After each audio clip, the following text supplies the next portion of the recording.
아멘. 부인할 수 없는 성도의 자리라는 제목으로 3장을 살펴보겠습니다. 좀 시간이 되긴 했는데 얼마 전에 제가 아는 이제 지인 형님하고 카페에서 차 한잔을 하는데요. 그 커피숍에 있는 상가가 청년들이 많이 모이는 그 교회가 자리를 잡고 있는 그런 상가였습니다. 그래서 그 지역에서는 그 교회가 그래도 꽤 유명하게 또 정평이 나 있는 그런 교회였습니다. 그래서 1층에서 커피를 마시면서 이런저런 이야기를 하는데 그 형님은 사실은 교회를 다니지 않는 형님이죠. 그래서 이렇게 저렇게 이야기를 하는데 그때 마침 그 카페 안에 청년들이 상당히 많이 있었어요. 가득 차 있어서 막 대화하는 소리가 굉장히 많이 들렸죠. 그래서 이제 이런저런 이야기를 나누다가 아니 이 시간에 이 청년들이 여기 이렇게 많이 모여서 커피를 마시는 참 이런 모습은 뭔가라고 하는 것을 이렇게 묻길래 제가 이 상가 안에 교회가 하나 있는데 이 교회가 꽤 이 지역에서 젊은 사람들이 많이 모이는 교회로 유명한 그런 교회다. 아마도 이 지금 젊은 청년들은 아마 이 교회에 소속된 청년들일 것이다. 대화의 내용을 들여다 보니까 신앙에 대한 내용들이 많이 이제 울려 퍼지고 있었던 것이죠. 그때 이제 형님이 하는 말이 어쩐지라고 말씀하면서 이렇게 얘기를 하는 거예요. 어쩐지 교회 다니는 사람처럼 착해 보이더라. 이렇게 이야기를 하는 겁니다. 그리고 또 덧붙여서 이렇게 말합니다. 어쩐지 착해 보이더라 라고 말하고 어쩐지 참 고집세 보인다. 이렇게 이제 이야기를 하고 있더라고요. 그래서 이제 그 형님에게 그리스도인들의 이미지는 두 가지로 있는 거예요. 요즘 세상 사람처럼 보이지 않는 착한 모습의 이미지가 있고 또 하나는 도저히 말이 통하지 않는 꽉 막힌 것 같은 고집스러운 이미지도 그 형님의 마음 속에 그리스도인들을 향한 그런 이미지로 자리를 잡고 있더라라고 하는 것이죠. 그래서 그런 부분들을 이야기하면서 웃으면서 제가 이야기를 해줬습니다. 그 고집스러움이 성경적으로 표현하자면 고상함이다 제가 말씀을 드렸어요. 이것은 돈이나 권력으로도 어떻게 할 수 없는 하나님을 믿는 사람만이 가진 존귀함, 고상함이라고 이야기를 했습니다. 여러분 세상 사람들의 눈으로 볼 때에는 돈이 많은 것도 아니고 배움이 많은 것도 아니고 또 그 뒤에 든든한 백이 있는 것도 아닌데 하나님의 백성들에게는 이상한 자존심이 있고 이상한 용기와 결단이 있더라는 것입니다. 이것이 고상함입니다. 그래서인지 세상 사람들의 눈에 믿는 자들의 그런 모습이 오만해 보이고 아무것도 없는 주제에 허세만 부리는 것으로 여겨진다는 말입니다. 하지만 성경은 시편 1편 1절에 복 있는 사람은 악인들의 꾀를 따르지 아니하고 오만한 자들의 자리에 앉지 아니한다라고 말하고 있듯이 오히려 하나님이 없다 하는 세상 사람들을 오만한 자라고 정의하고 있습니다. 여러분 정말 어떤 것이 오만한 것일까요? 하나님을 의식하지 못하고 사는 것 자체가 가장 큰 오만이라고 말할 수가 있습니다. 진실로 믿음을 가진 사람이라면 자신의 신앙을 때에 따라 공적으로 고백할 수 있어야 합니다. 우리의 삶이 대체로 은밀한 모습으로 신앙을 지켜가는 것처럼 보이지만 중요한 순간에 자신의 중심을 분명하게 드러낼 줄 알아야 한다라고 성경은 말씀을 하고 있어요. 제가 어떤 책을 읽다 보니까 나름대로 중요한 대목이 하나 나오는데 그 책에서 이 책의 저자가 한국 교회를 향하여 비판을 하는데 그냥 단순히 표면적인 비판이 아니라 이면적인 내용까지 포함이 되어 있더라고요. 뭐라고 말하냐면 오래전 교회가 지나치게 형식에만 매달리며 열심만 강조했던 그런 모습들을 비판하고 있었습니다. 그런데 그런 비판 속에는 그런 비판만 있는 게 아니라 오늘날에는 최소한의 형식조차도 터부시 여기는 잘못된 신앙인들이 더 문제일 수 있다라고 지적을 하고 있더라는 것이죠. 제가 그 책의 한 대목을 읽어드릴게요. 들어보세요. 오늘날에는 술, 담배를 거절하여 자신의 신앙을 공적으로 고백하는 사람도 없고 성경 구절 몇 개를 암송하고자 애쓰는 사람도 없으며 주일에 꼬박꼬박 교회에 참석하는 것을 중요하게 여기는 사람도 없고 사람 많은 곳에서 식사 기도를 하는 사람도 찾아보기 어려워진 시대이다. 오래전 교회가 부족한 가르침으로 성도들을 양육했던 모습이 분명히 있었습니다. 하지만 이제는 최소한의 형식조차도 지키지 않으며 신앙을 고백하지도 못하고 고백할 줄도 모르는 성도들이 넘쳐나고 있다는 사실을 비판하고 있는 겁니다. 신자는 본질을 향하여 가되 어떤 식으로든 누군가에게 어느 상황에 공적으로 나의 신앙을 고백할 수 있어야 하는 겁니다. 청라에서 목회를 하고 있는 저희 교단의 어떤 목회자분과 대화하다가 이런 이야기를 듣게 된 적도 있어요. 청라는 지역상으로 아파트를 많이 끼고 있고 또 신도시다 보니까 사람들이 그렇게 교회를 많이 찾는 경우들이 있다고 합니다. 그래서 매년 예를 들자면 100명이 교회를 등록하고 교회를 다니다가요, 연말이 되면 100명이 나간답니다. 100명이 들어오고 연말에 100명이 나간답니다. 그런 식의 흐름이 계속 이어지고 있는 것이 청라의 교회의 상황이다, 이렇게 얘기하는 겁니다. 이게 무슨 말이냐면 정착할 필요가 없다라고 얘기를 하는 거예요. 이제 쇼핑을 하면 된다라고 생각하는 겁니다. 이 교회 저 교회 많이 세워지니 여기도 한번 가보고 저기도 한번 가보고 이렇게 예배를 드리겠다. 이것은 결국은 우리가 하나님을 향하여 진심으로 삶을 내어드리겠다라고 하는 것을 원하지 않는다라고 하는 것이죠. 이것이 종교생활이라고 말할 수가 있습니다.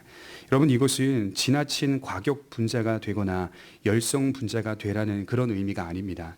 가만히 한번 생각해 보십시오. 성경에서 말하는 구별은 먼저 삶으로 나타나지 않습니다. 그래서 목사가 우리 그리스도인들은 삶으로 구별되어야 합니다, 거룩한 백성이 되어야 합니다라고 하는 것을 강조하지만 솔직히 깊이 들여다보면 어떻게 삶이 먼저 나타나지는 않는다는 거예요. 구별은 먼저 신앙성으로 나타납니다. 이것이 우리 안에 분명하게 자리 잡혀 있어야 한다는 것이겠죠. 있는 듯 없는 듯 차분히 살아가고 있지만 중요한 순간에 나의 신앙이 분명하다는 것을 내가 공적으로 고백한다는 것은 성경에 기록된 모든 믿음의 사람들의 공통점이라고 말할 수가 있을 겁니다. 이 가나안을 정복한 여호수아는 각 성읍들을 분배하고 이스라엘 백성들을 마지막에 불러 모아서 이렇게 강력하게 촉구하고 있습니다. 여호수아서 24장 15절에 보면 만일 여호와를 섬기는 것이 너희에게 좋지 않게 보이거든 너희 조상들이 강 저쪽에서 섬기던 신들이든지 또는 너희가 거주하는 땅에 있는 아모리 족속의 신들이든지 너희가 섬길 자를 오늘 택하라, 지금 택하라, 이런 뜻이죠. 오직 나와 내 집은 여호와를 섬기겠노라. 이것은 어떻게 보면 과격한 표현입니다. 그러나 성경은 이것이 과격한 표현이라고 말하지 않아요. 당시의 상황에 맞는 적절한 입장이었다고 합니다. 가나안을 정복한 이스라엘 백성들이 가나안 민족과 같이 우상을 숭배하고 가나안의 풍습을 따라서는 안 된다는 사실을 처음부터 이제 분배가 다 됐잖아요. 이제 가나안에 살아야 되잖아요. 그 첫 시작부터 강력하게 촉구하고 있다는 것이죠. 하나님이 왜 이스라엘을 선택하셨고 하나님이 왜 가나안 전쟁에서 승리하게 하셨는가? 그것은 우리의 신앙 때문이었다. 가장 중요한 우리의 믿음이었다는 사실을 말해주고 있다는 것이죠. 신앙에는 이쪽도 있고 저쪽도 있는 게 아닙니다. 양쪽을 선택할 수 있는 넓은 차원의 선택권이 있는 게 아닙니다. 신앙은 근본적으로 좁은 길이라는 사실이고 한편을 택한다는 사실이고 한편에 내 모든 것을 건다는 차원입니다. 이 분명한 사실을 놓치지 말라라고 말씀을 하고 있어요. 이것이 바로 성도들이 갖고 있는 고상함이다, 이렇게 얘기를 할 수가 있겠죠.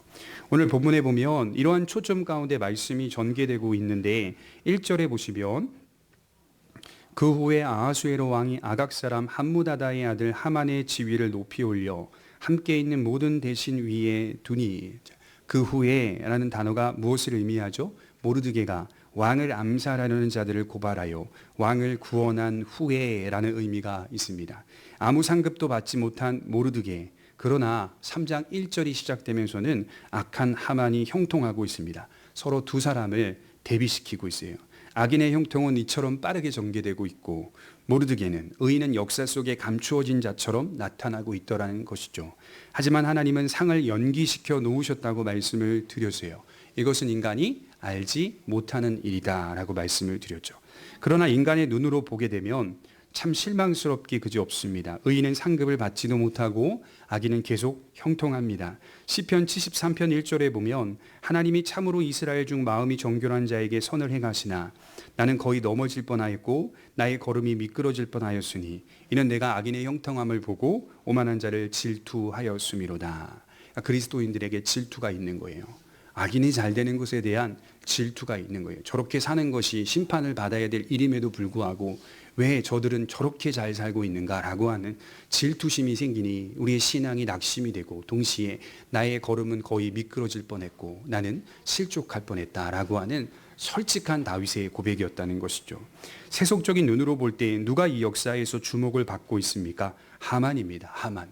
역사는 항상 성공한 자, 잘 되고 있는 자, 번영을 이루고 있는 자, 강력한 권세를 가진 자에 대해 주목합니다.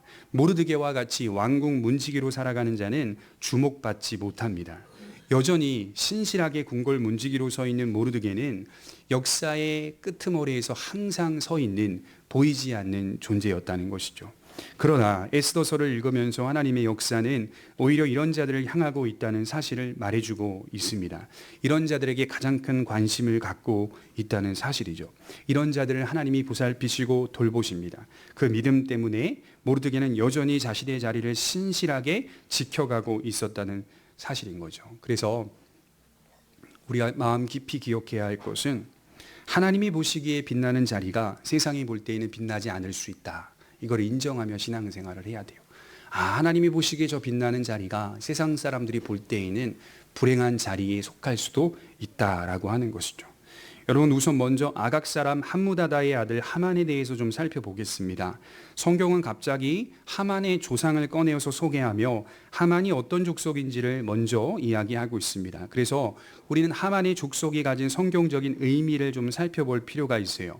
하만은 어디 족속입니까? 아말렉 족속이다, 이렇게 표현을 합니다. 아말렉 족속의 등장을 보게 되면 출애굽기 17장 14절에 처음 나오는데, 이스라엘 백성들이 애굽에서 출애굽하여 홍해를 건너게 되잖아요.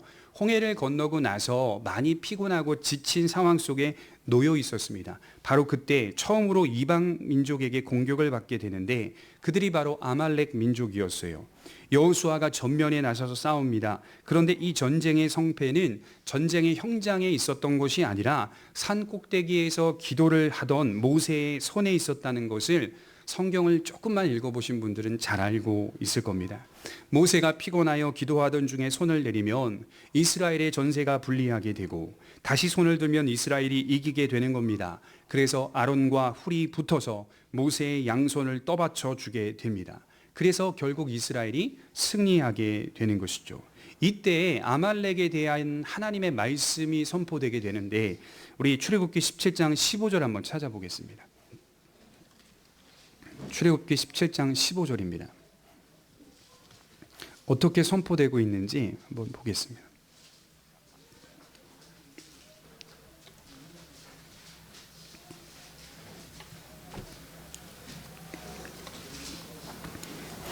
출애굽기 17장 15절과 16절입니다.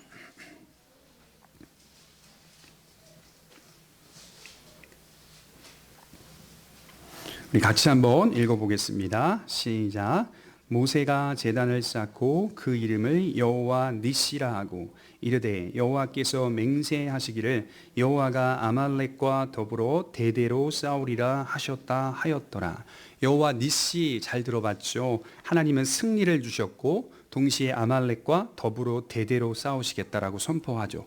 이후에 아말렉이 다시 또 등장하게 되는데, 사무엘서를 읽어보면 이스라엘의 초대왕 사울에게 하나님께서 명령을 내리시는데 아말렉을 치라, 이렇게 명령을 내리셔요. 그리고 말씀하시기는 출애굽한 이스라엘을 공격한 아말렉을 헤렘, 진멸하되, 이게 헤렘이 무슨 뜻이냐면 숨이 붙어있는 모든 것들을 하나도 남김없이 죽여버려라.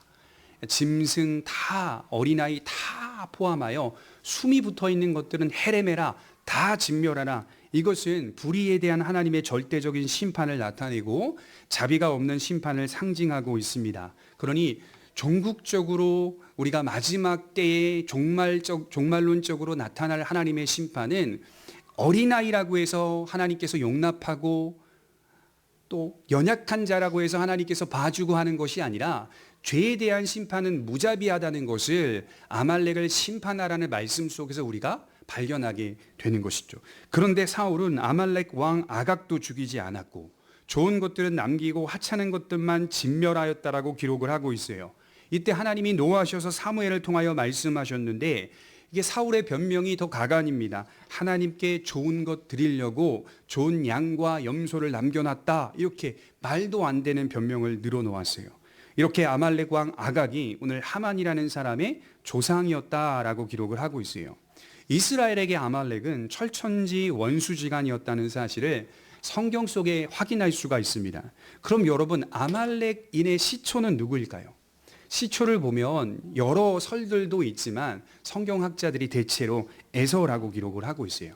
창세기 36장 12절에 보면 에서의 아들 엘리바스의 첩 딥나는 아말렉을 엘리바스에게 낳았으니 이들은 에서의 아내 아다의 자손이며, 아말렉은 에서의 후손이었다. 이 사실이 역사의 차원에서도 중요하지만 영적인 차원에서도 중요한 위치에 놓여 있습니다.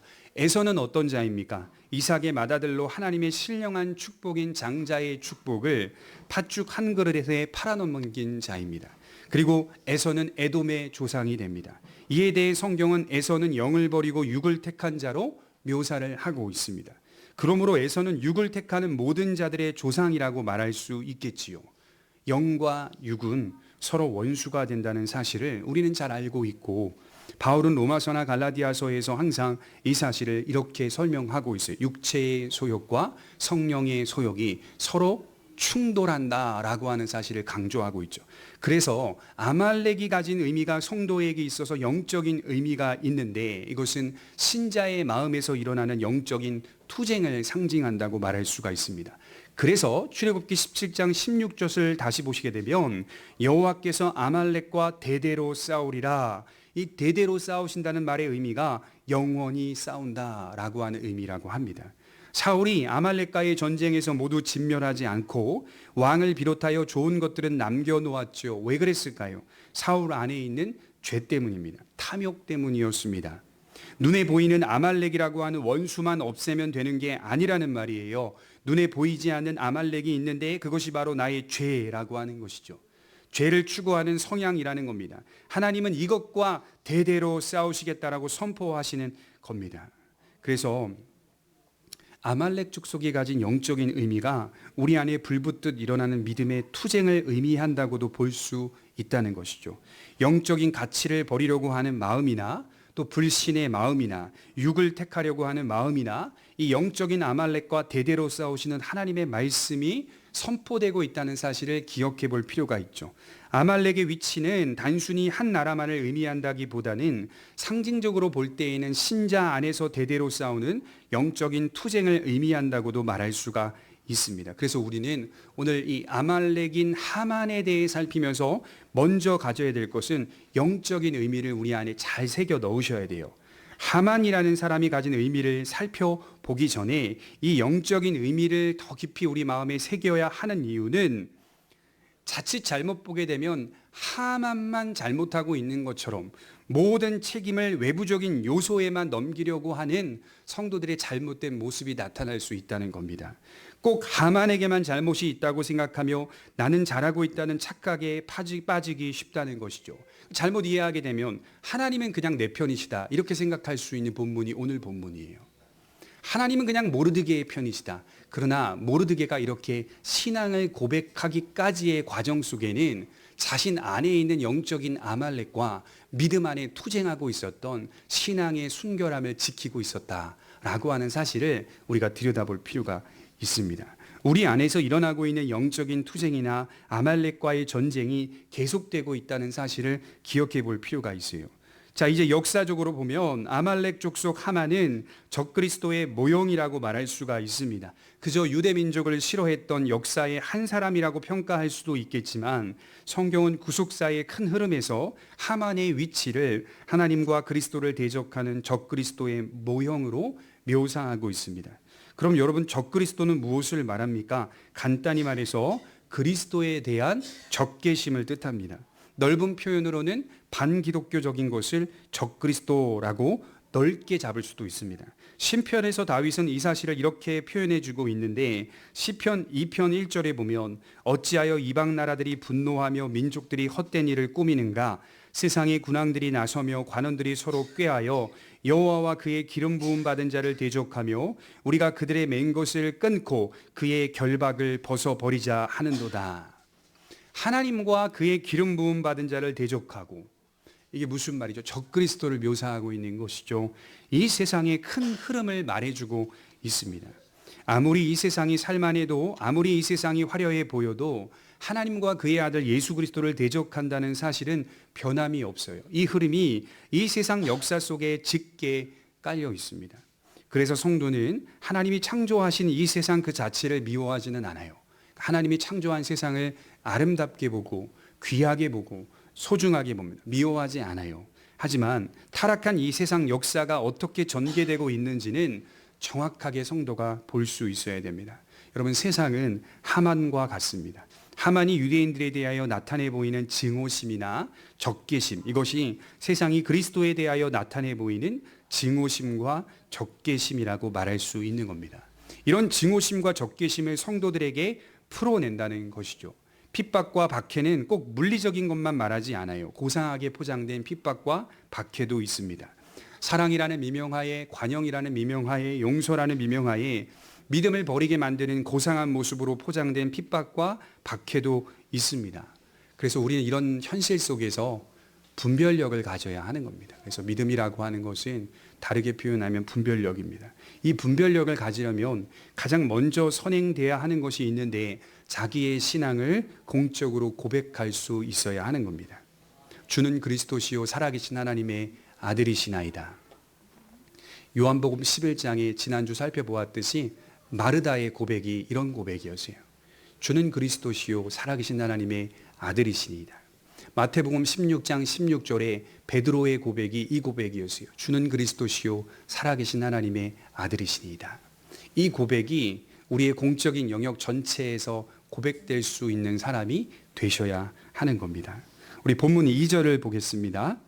대궐문에 있는 왕의 모든 신하들이 다 왕의 명령대로 하만에게 꿇어 절하되 모르드게는 꿇지도 아니하고 절하지도 아니하니. 하만이 높아진 상태죠. 왕 다음으로 높아졌다라고 기록하고 있어요. 수많은 신하들이 모르드게에게 꿇어 절하였다라고 기록되어 있습니다. 여기 꿇어 절하다라는 말은 단순히 예의를 갖추다라는 뜻이 아닙니다. 신적인 존재처럼 받든다라는 뜻을 가지고 있습니다.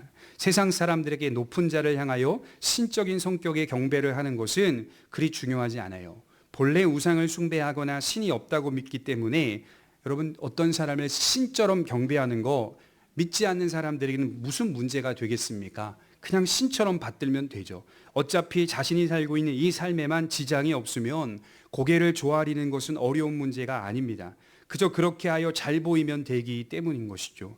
하지만 하나님의 백성들에게는 비록 지금 페르시아의 노예로 있지만 이것은 타협할 수 없는 너무나도 중요한 주제였다는 거예요. 모르드게는 하나님께 돌릴 경배와 영광을 다른 그 무엇에도 돌릴 수 없다라고 하는 것을 밝히고 있다는 것입니다. 그래서 성경 말고요, 외경이라는 책이 있어요. 유대인의 전통 속에 기록된 책들 중에 외경이 있는데 이 외경에 보면 탈굼이라고 하는 책이나 미드라시라고 하는 책에는 하만이 신의 형상을 가진 무늬를 띤 의복을 입고 있었다라고 하는 것이 기록이 되어 있습니다. 그래서 아마 이 하만이 자신의 존재가 왕의 명령으로 인하여 아주 신처럼 경배받기 원하는 그런 상태에 놓여 있었다라고 하는 것을 이제 확인할 수 있는 것이죠. 하만에게 절하지 않고 꿇지 않았던 이 모르드게의 이 까닭, 왜 그렇게 하지 않았는가? 그 까닭을 들여다보면 4절은 아주 거두절미하고 딱 분명하게 이렇게만 말하고 있어요. 자기 자신이 유다인이기 때문이다. 지난번에는 유다인임을 밝히지 말라고 했는데 오늘은 분명하게 유다인이기 때문에 경배와 영광은 오직 하나님께만 돌릴 수 있다라고 밝히고 있습니다. 이렇게 되면 서로 모순된 게 아닌가 이런 생각이 들 수 있어요. 하지만 이렇게 생각해 보십시오. 지난번은 하나의 작전이고 근본은 신앙의 지조를 지키는 태도인 것이죠. 허용하는 것, 무엇에 대하여 반대하는 것 또는 금지하는 이유가 오직 하나의 까닭 때문이었다. 그것은 하나님의 신앙 때문이었다라고 하는 것이죠. 저마다 중요하게 여기는 관점이 있고 가치관들이 있어요. 하나님의 백성은 오직 하나의 관점과 하나의 가치관으로 무장되어 있어야 합니다. 우리가 어떤 것을 허용하거나 또 어떤 것을 금지해요. 그 이유가 무엇이냐 누군가 묻는다면 믿음 때문입니다. 이렇게 간단하게 설명할 수 있어야 돼요. 허용하고 금지하고 반대하는 것은 다른 것 다 괜찮지만 이 믿음의 부분에 있어서는 타협할 수 없는 여지가 있다라고 하는 것을 분명하게 밝힐 수 있다는 것이죠. 이런 모르드게의 신앙은 몇 가지 난관을 돌파해야 되는데 우리도 마찬가지입니다. 사람이 이런 신앙을 고백하게 되면 난관을 맞을 수가 있어요. 첫 번째로는 지금 모르드게는 왕의 명령을 어기고 있더라는 겁니다. 그래서 2절을 다시 보시면 이렇게 기록되어 있죠. 왕의 모든 신하들이 다 왕의 명령대로 꿇어 절하되. 여러분, 이 명령은 하만이 내린 명령이 아닙니다. 하만에게 절하라, 하만에게 경배하라, 누가 내린 명령이죠? 어명입니다. 왕이 내린 명령이었어요. 모르드게가 하만에게 절하지 않는 것은 하만뿐 아니라 왕의 명령을 어기고 있는 상황이었다는 겁니다. 이 사실은 우리에게 신앙을 지키는 일은 때론 세상 권세에 복종하지 않는 것으로도 나타날 수 있다는 점을 말하고 있습니다. 이것은 오직 신앙이라고 하는 선에서 그렇습니다. 세상 그 어떤 왕도 우리의 신앙을 강요하거나 요구할 수 없습니다. 장로교회의 탄생이 스코틀랜드에서 시작이 되었는데, 스코틀랜드의 신앙 고백서를 보게 되면 통치자, 집권자는 시민들의 신앙을 보장해 주어야 하고 보호해 주어야 한다라고 기록을 하고 있어요. 아시다시피 그리스도인들은 세상 집권자들을 존중합니다. 그러나 세상 집권자들을 존중한다는 것이 그들이 하는 모든 일에 순복한다는 뜻은 아닙니다. 그들이 잘못된 신앙을 강요할 때에는, 또는 신앙을 포기하도록 요구할 때에는 우리의 신앙을 지키기 위해 반대할 수 있다라고 하는 사실을 분명히 해야 되는 것이죠.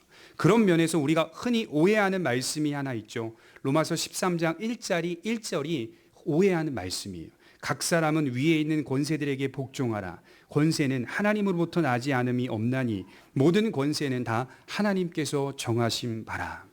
베드로전서 2장 13절에도 이와 비슷한 구절이 기록되어 있거든요.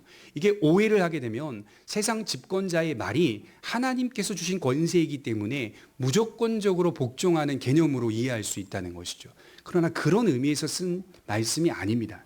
나라를 운영함에 있어서 최소한의 질서와 제도를 존중한다는 뜻입니다. 일반 은총 가운데 그들의 역할이 분명히 있다는 사실을 인정한다는 거예요.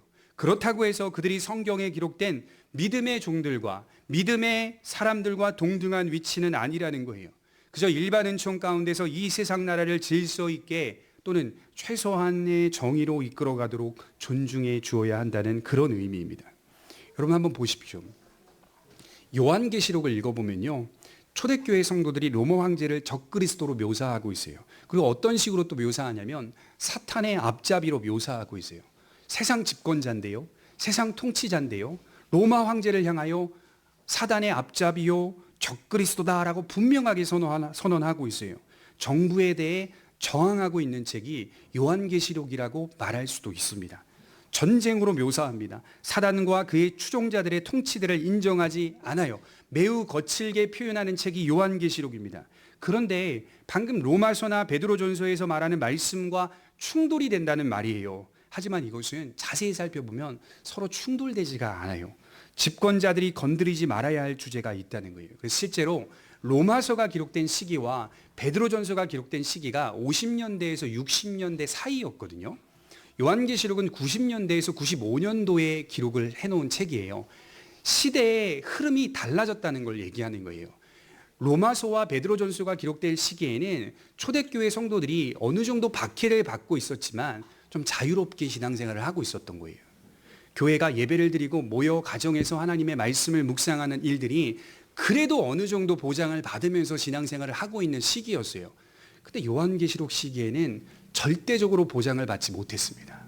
아주 극심하게 반대가 심했기 때문에요, 모이지도 못했고 모여서도 안 됐고, 그리스도인들이 로마의 화제를 퍼뜨렸다라고 하며 다 잡아가지고 가두고 죽이고 십자가에 거꾸로 달기도 하고 화형을 시키기도 하는 그런 정말 극심한 반대를 받고 있는 그 시대 속에 요한은 하나님의 계시를 본 것이고, 그 안에서 그리스도인들은 싸워야 한다, 저항해야 한다라고 하는 사실을 계시록을 통하여 분명히 기록하고 있습니다. 어떻게 보면 이 책은 정부와 영적인 대립각을 세우고 있는 책이라고 말할 수가 있어요. 그래서 어떤 신약학자가 말하기를 요한계시록의 내용을 이렇게 말하더라고요. 잠자는 사자의 코털을 건드렸다, 이렇게 해석하는 분들도 있어요. 건드리지 말아야 할 선을 건드렸다. 그래서 성도는 이 두 모습이 균형 있게 있어야 돼요. 신앙의 정체성을 흔들 때에는 우리는 정부에 대하여 반대하며 우리의 신앙을 지켜내는 지조 있는 모습을 보여야 한다는 겁니다. 국가가 예배를 드리지 못하게 한다거나 국가가 말씀을 전하지 못하게 한다거나 할 때에는 여지없이 반대해야 맞습니다. 그것이 바로 모르드게의 신앙이었어요. 우리 직장 생활하는 사람들, 제가 청년들을 가르칠 때 그렇게 고민하는 게 뭐냐면, 상관이 신앙에 대해서 조롱하고 부인하게 만드는 일들이 상당히 많이 있다는 거예요. 그리고 그런 상관에게 밉보이면 승진하지 못한다는 것을 많은 직장인들이 저에게 이야기하는 것을 들은 적이 있습니다.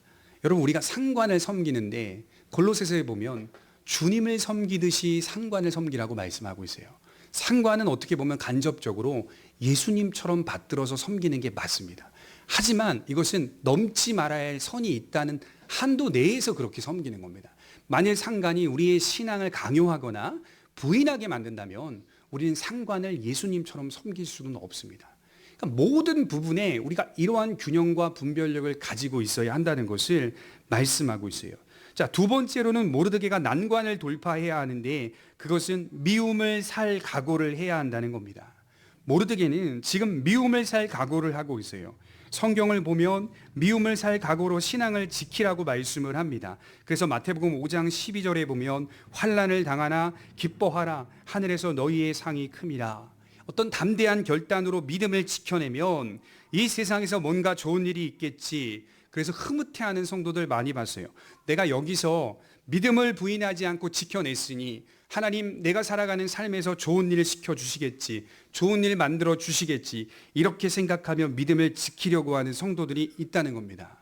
신앙을 부인하지 않는 모습이 있기는 하지만, 그건 제가 칭찬해 드리고 싶지만, 그런 이유 때문에 이 세상에서 하나님이 자신을 높여 주시겠지라고 하며 생각하며 신앙을 부인하지 않는 태도, 이것은 사실 성경적인 태도는 아닙니다. 성경을 자세히 들여다보면 이 세상에서 그런 일이 생기지 않는 경우가 더 많습니다. 신앙을 지키는 일은 이 세상에서 축복을 받기 위한 일이 아니라 진리에 대한 확고한 믿음 때문이라고 말씀하고 있어요. 하늘에서 받을 상급 때문이라고 말합니다. 그래서 많은 성도들은 욥이 마지막에 회복을 받은 것처럼 끝날 것이라고 기대하지만 많은 성도들은 대체로 욥의 회복처럼 끝나지 않는 인생을 살아갑니다. 환난을 당하다가 불행한 모습으로 죽습니다. 그러나 그것이 사실은 행복한 모습이었다는 것을 그 자신의 영혼은 알고 있어요. 이것을 우리가 인정하고 믿는 겁니다. 그래서 신자가 세례를 받아요. 어떤 사람에게 세례는 엄청난 일이어서 큰 감격이고 큰 은혜로 다가옵니다. 그래서 가끔 SNS에 목회를 하는 목사님들이 자기의 성도들 가운데 이제 세례를 받는 장면을 사진을 찍어서 올리고, 그 다음에 그분이 고백했던 신앙의 내용들을 펑펑 울면서 세례를 받고 있는 그분의 그 신앙의 고백에 대한 내용을 이렇게 쫙 쓴 내용들을 제가 읽어봤어요. 어떤 사람은 전혀 감흥이 없어요. 물론 감흥이 없다고 해서 믿음이 없는 것은 아닙니다. 그런데 그 내용들을 들여다보면 이 사람이 세례를 받기까지 예수 그리스도가 나의 주인이라는 사실을 인정하기까지 엄청난 큰 어려움이 있었던 것 같아요. 그래서 세례를 통하여 이제는 나의 주인이 주님이시라는 것을 믿고 미움을 살 각오로 내가 하나님을 섬기겠다라고 하는 그 고백이 담겨 있더라고요. 그분이 누구냐? 직업군인이었어요. 직업군인. 직업군인은요, 상관의 어떤 그 태도와 명령에 상명하복이 분명하기 때문에 잘 보여야 할 뿐더러 아첨해야 합니다. 어떻게 보면. 제가 본 군대의 모습은요, 제가 직업군인들을 속에 파묻혀서 살았기 때문에요, 다 아첨했습니다.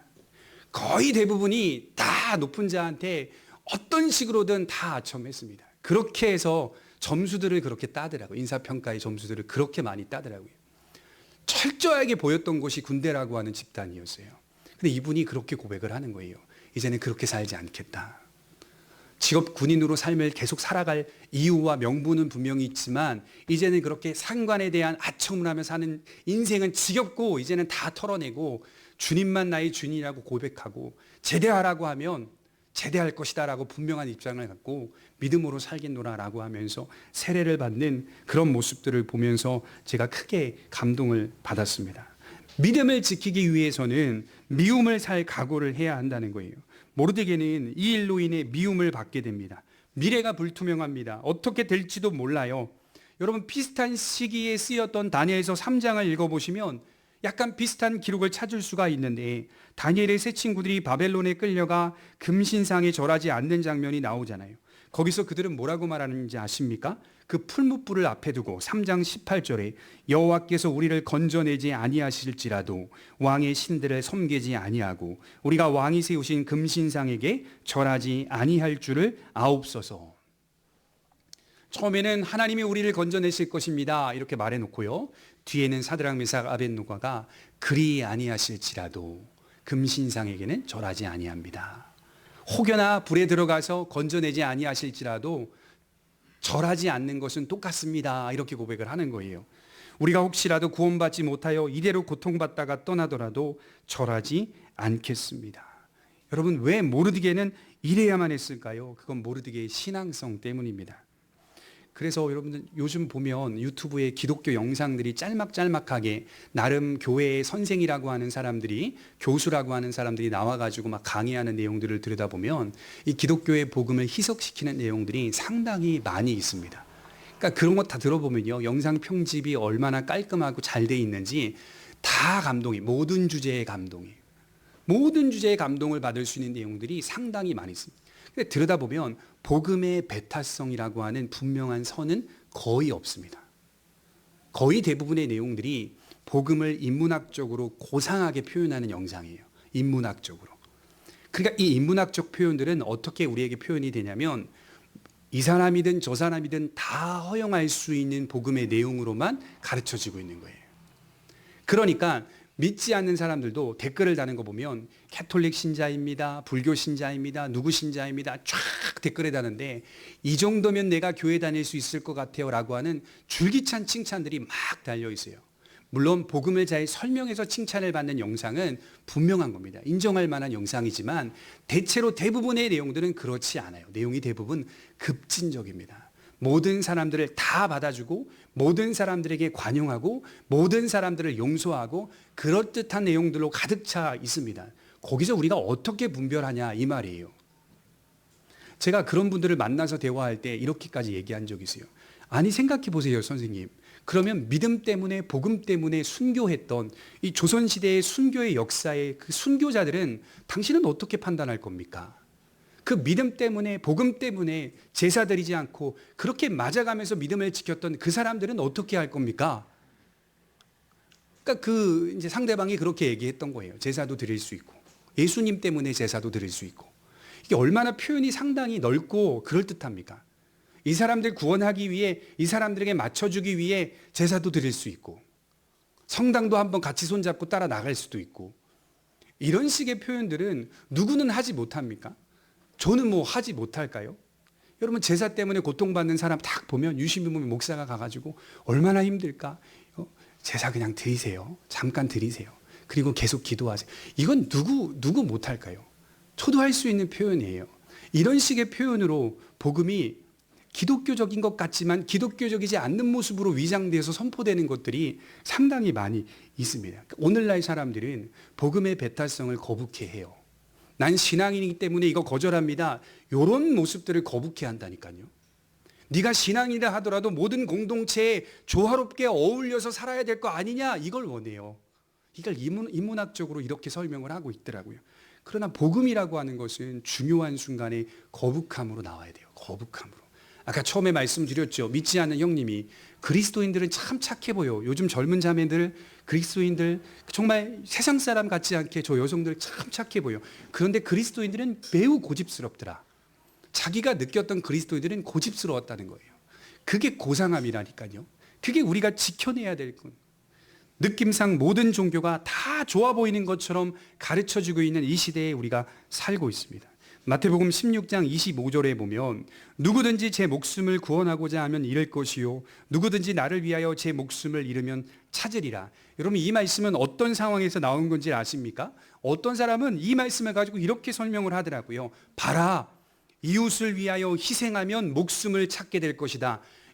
급진적인 신학자들은 꼭 이런 걸 이런 식으로 풀어내지만 실제 본문의 맥락은 예수님께서 제자들에게 자신이 앞으로 십자가의 죽음과 부활할 것을 가르쳐 주시면서 이 말씀이 중간에 껴있는 내용입니다.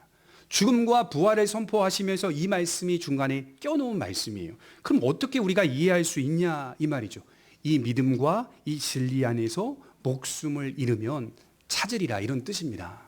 이 진리 안에 거하게 되면 찾게 된다. 이 진리 안에서 죽게 되면 그는 살아날 자가 된다. 부활할 자가 된다라고 하는 복음의 배타성이 담긴 분명한 고백입니다. 이런 고백이 우리의 삶에 좀 나타났으면 좋겠어요. 세 번째로 모르드게는 난관을 돌파해야 되는데 동료들의 조롱이 있다는 것입니다. 우리 3절을 한번 볼까요? 3절과 4절에 보면 대궐문에 있는 왕의 신하들이 모르드게에게 이르되 너는 어찌하여 왕의 명령을 거역하느냐 하고 날마다 권하되 모르드게가 듣지 아니하고 자기는 유다인임을 알렸더니 그들이 모르드게의 일이 어찌 되나 보고자 하여 하만에게 전하였더라. 너는 어찌하여 왕의 명령을 거역하느냐? 뉘앙스가 마치 걱정해 주는 것처럼 보이잖아요. 동료들이 처음에는 그런 신앙을 지켜가는 모습을 보면서 날마다 권합니다. 그러지 말고 그냥 엎드려서 절해라. 너를 위해서 하는 말이니 그냥 절을 해라. 누군가 나를 걱정해 주는 것처럼 보인다는 말이에요. 그러나 사실은 이것은 걱정이 아닙니다. 신앙을 부인하게 만드는 것이고 결정적으로 그들 마음속에는 조롱이 있다는 거예요. 그러니 결코 내 편이 될 수 없다는 말입니다.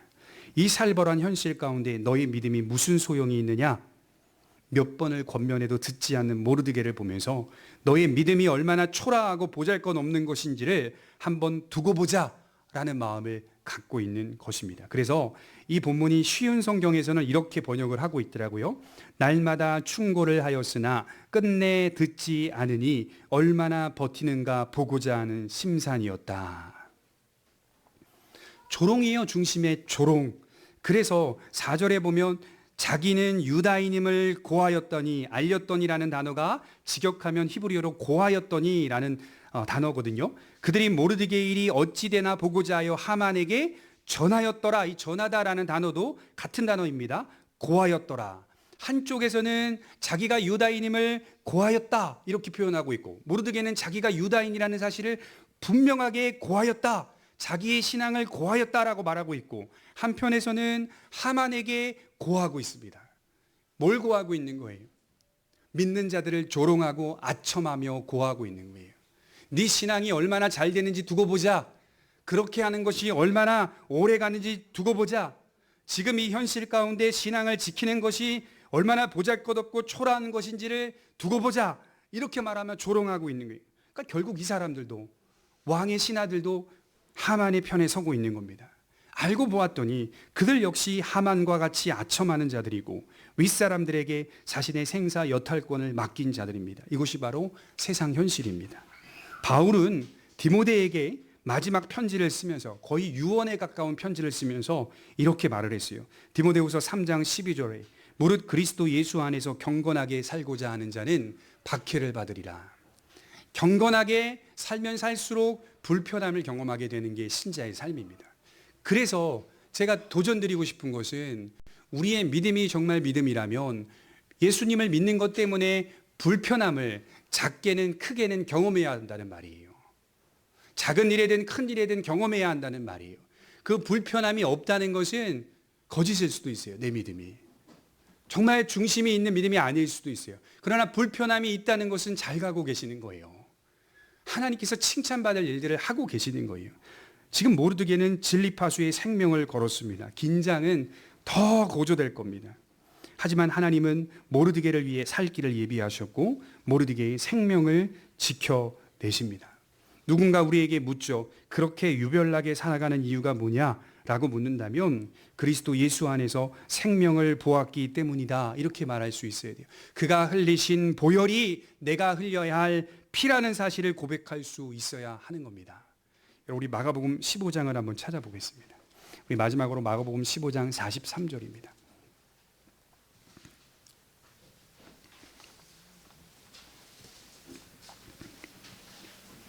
제가 요즘 마가복음을 천천히 읽고 있는데요.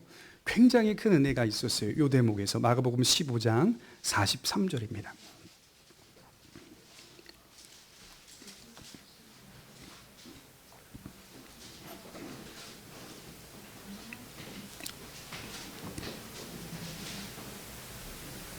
우리 같이 한번 읽어보도록 하겠습니다. 시작. 아리마대 사람 요셉이 와서 당돌이 빌라도에게 들어가 예수의 시체를 달라 하니 이 사람은 존경받는 공회원이요 하나님의 나라를 기다리는 자라. 마가복음 15장 43절에 보면 예수님이 십자가에서 물과 피를 다 쏟으시고 죽으신 뒤에 그 시체를 처리할 수가 없었어요. 예수님의 시체를 처리를 못했어요. 왜냐하면 만지면 사회에서 매장당하거든요. 장례를 치러주려고 노력하려고 하면 그런 반응을 보이면 매장을 당하게 되는 상황이었어요. 그런데 수많은 군중들이 보고 있는 그런 상황과 환경 속에서, 그런 입장 속에서 아리마대 사람 요셉이 와서 당돌이 빌라도에게 들어가 예수님의 시체를 달라 하니 이 사람은 존경받는 공회원이다. 굉장히 중요한 말씀이 선언되고 있는데, 아리마대 사람 요셉은요, 사내들인 공의회의 회원이었습니다. 사내들이 공의회는 유대 전통에서 70명만 국회의원으로 뽑힐 수가 있는데 그 중에 한 사람이 아리마대 사람 요셉입니다. 여러분, 요셉은요, 이 일로 인해서 외경에 뭐라고 나와 있냐면 사회에서 아주 매장을 당했다라고 기록을 하고 있어요. 거부였습니다. 부자였습니다. 부유함조차도 다 뺏겨버렸다라고 기록을 하고 있어요. 사람들이 요셉과 함께 해주지 않는 겁니다. 요셉은 철저히 신앙을 고백함을 통해서 초대교회 성도들 안에 들어와서 평범하게 신앙생활을 하며 인생을 마감한 사람이 되었던 것입니다. 그 모든 기득권을 다 내려놓을 수 있는 용기는 도대체 어디서 나왔습니까? 여기 보면 당돌이라는 단어에 주목하셔야 돼요. 마지못해 불쌍해서 시체를 거둔 게 아닙니다. 당돌이가 한글 사전에 이렇게 돼 있더라고요. 꺼리거나 어려운 마음이 조금도 없이 다부지게. 굉장히 어렸을 때 제가 운동하면서 많이 들었던 이 단어거든요. 다부지게. 요셉은 빌라도 총독에 가서 다부지게 시체를 달라고 요구하고 있어요. 달라. 내가 그 시체를 거두어 장례를 치르겠다. 우리의 신앙이 이런 모습이 중요한 순간에 좀 나타났으면 좋겠어요. 지금 우리가 은밀히 또는 잠잠히 조용히 신앙을 지켜가고 있더라도 우리의 중심은 당돌해야 합니다. 우리의 믿음은 다부져야 합니다. 세상 앞에서 신앙에 대한 우리의 중심이 꺼려지거나 한다면 그것은 지금 우리가 예수 그리스도를 믿는 믿음이 지금 그런 모습이라고 하는 것을 스스로가 증명해내고 있을 뿐입니다. 비록 우리가 지금 은밀히 잠잠히 신앙을 지켜가는 것 같으나 우리의 중심은 이처럼 당돌하게 아리마대 사람 요셉처럼 주님을 시인하고 결정적인 순간에 배반하는 자가 아니라 결정적인 순간에 따르는 자가 되셔야 하는 겁니다. 그래서 예수님은 뭐라고 말씀하셨냐면 요한복음 10장 27절에 내 양은 내 음성을 들으며 나는 저희를 알며 저희는 나를 따르느니라. 이게 우리를 끌어가고 있는 동력이 될 줄 믿습니다. 기도하겠습니다.